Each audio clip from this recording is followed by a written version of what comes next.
មនុស្សកាន់តែមកច្រើនទៅហើយបាទ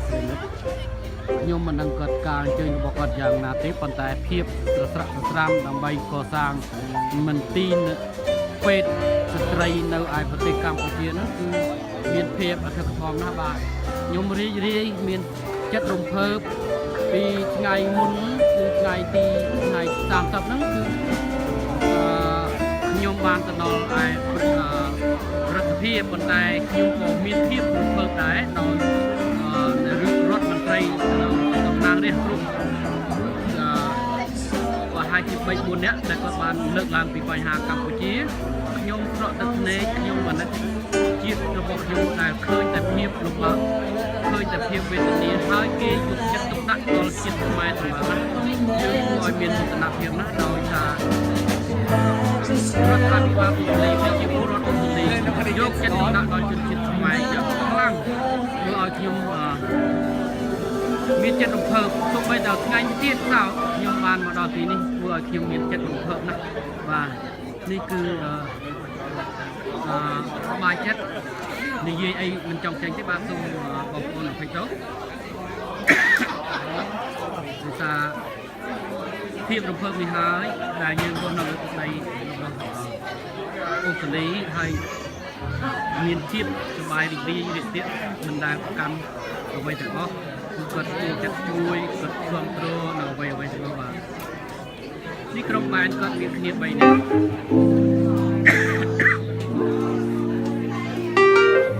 ទោះបីគឺឆ្ងាយបើបានឆ្ងាយយ៉ាងណាក៏ដោយក៏មានគាត់មកដោយការអញ្ជើញពីរបស់គាត់ដោយលោករឹមស៊ូបានអញ្ជើញពួកខ្ញុំមកនេះគឺសប្បាយចិត្តណាស់បាទអរគុណណាស់ប្រិមិត្តដែលតាមដាន SK សូមចែកជូនទាំងអស់គ្នាសូមឲ្យបងប្អូនចែកជូនវីដេអូនេះឲ្យបានដឹងគ្រប់គ្នាថាតើប្រជាពលរដ្ឋអូស្ត្រាលីពីស្រឡាញ់ខ្មែរប៉ុណ្ណារីឯខ្មែរគ្នាយើងគួរតែស្រឡាញ់គ្នាយ៉ាងណាដែរនេះហើយជាទឹកចិត្តគេមិនគិតពីរឿងកាប់សម្បត្តិទេគេគិតរឿងតែជួយឲ្យជីវិតមនុស្សរស់បាទដល់មកកាន់តែច្រើនទៅហើយបាទដឹងថាមកពីទីណាទីបាទ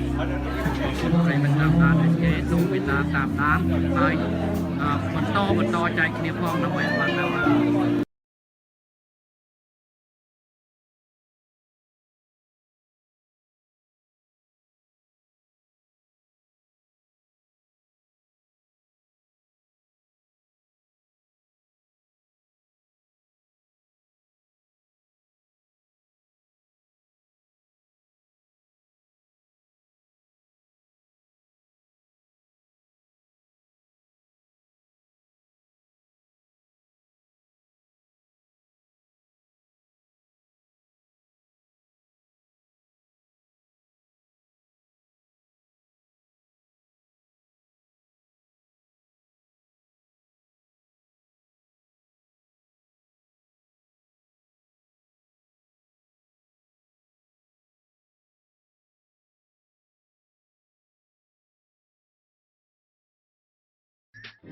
SK Media